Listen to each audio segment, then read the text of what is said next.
Destinée aux élèves, étudiants, enseignants, organisations paysannes, employés communaux, mais aussi au grand public, les centres d'animation ont été initiés dans le but de promouvoir et vulgariser l'éthique dans les zones enclavées ou non desservies par les technologies. 27 villes dotées de centres VUICAL ou de cyberespaces, fonctionnels depuis 2009, donnent à la population un accès facilité aux informations pratiques et utiles et la possibilité d'initier l'utilisation des nouvelles technologies et du numérique. L'évolution constante du numérique fait que le ministère consolide aujourd'hui ses interventions dans toute l'île pour éliminer de manière significative et progressive la fracture numérique.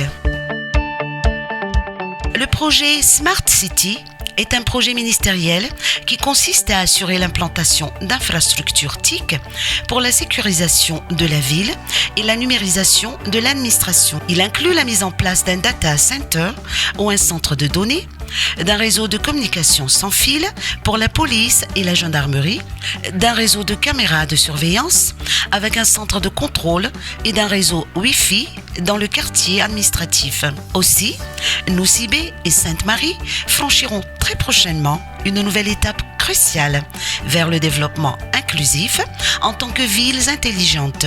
Réduction de la fracture numérique, renforcement de la sécurité, appui aux initiatives en faveur du tourisme.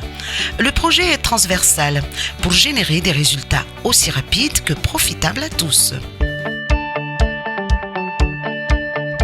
Le MPTDN accorde une importance particulière au secteur éducatif qui constitue la voie toute tracée pour remporter la bataille contre la fracture numérique. Le projet présidentiel Numérique pour tous propose notamment le développement des infrastructures universitaires avec les vitrines numériques qui offrent différentes solutions aux étudiants pour l'amélioration de leur niveau d'études et la facilitation de leur recherche. Un espace technologique innovant et ouvert à tous, qui permet à la jeunesse malgache de bâtir son avenir à travers l'e-learning, la visioconférence, l'auto-formation, le développement des applications ou encore l'élaboration de travaux de mémoire.